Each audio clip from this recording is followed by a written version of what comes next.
90 Reasons, 90 Days, written by reason number 20. Think of the alternative. This is written by David Cross. He is, in fact, an American actor, writer, and stand-up comedian. Reason number 20. Think of the alternative.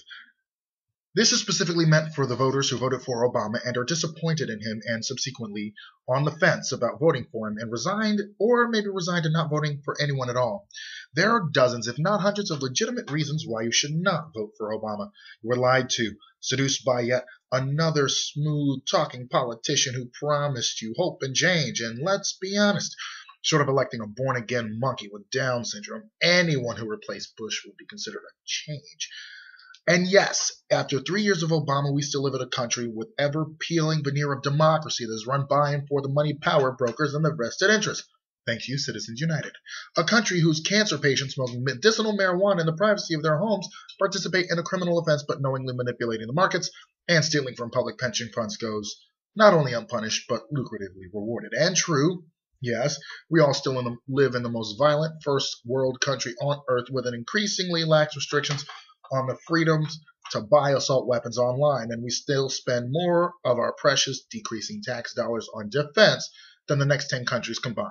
And right, it is accurate to say that gay couples are still treated like second, actually make that third-class citizens who, in some cases, can't provide a loving home to beaten and abused foster kids stuck in the rotating door of loveless families headed by abusive and psychotic welfare queens simply because they're fags. Okay, I take a little bit of issue with that part there, but whatever.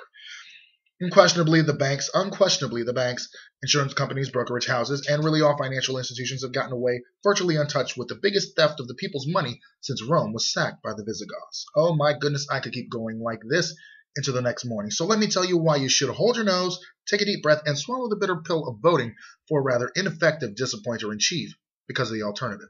Now, actually, I take issue with that because the Congress ain't working. And the alternative, in this case, is an exceptionally heartbreaking example of a potential leader of the free world. Mitt Romney is a craven, out-of-touch capitalist robot, and no, not the fun kind either, with an understanding and compassion for the working class, sourced from brief, sweeping platitudes told to him by his staff just before having to meet one of them. He doesn't give a shit about you or your mom or your friends or your children. I mean, he cares in the sense of you shouldn't have to be poor if you really truly work hard. That's why I want to be president. But his ideas are ironically about weaning the very people his policies displace off the welfare teat. In no small part, the voters that Romney appeals to are part of a backwards, ignorant electorate who truly believe our current president is a Kenyan Marxist with an evil plan to let Muslim fundamentalists take over the world. While he gleefully gives the good Christian rights money he's stolen to lazy blacks and Hispanics. It says N in the S word, and I'm not going to say that.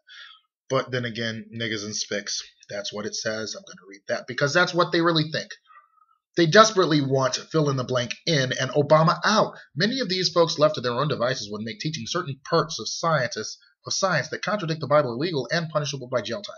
They would defund and then outlaw certain aspects of a woman's health care, officially strip gay people of what little hard-fought rights they have won and now enjoy, and defund what little public funds there are for the arts created by fags and left-wing radical hippies. That's what they want to do and would certainly be more emboldened to do it within a potential 8 years of right-wing conservative rule. So history provides a very succinct, undeniable look at what these two parties would try to do if in power. Take a look, and when faced with the alternative, well, please vote for Barack Obama in 2012. Reason number 20, 90 days, 90 reasons.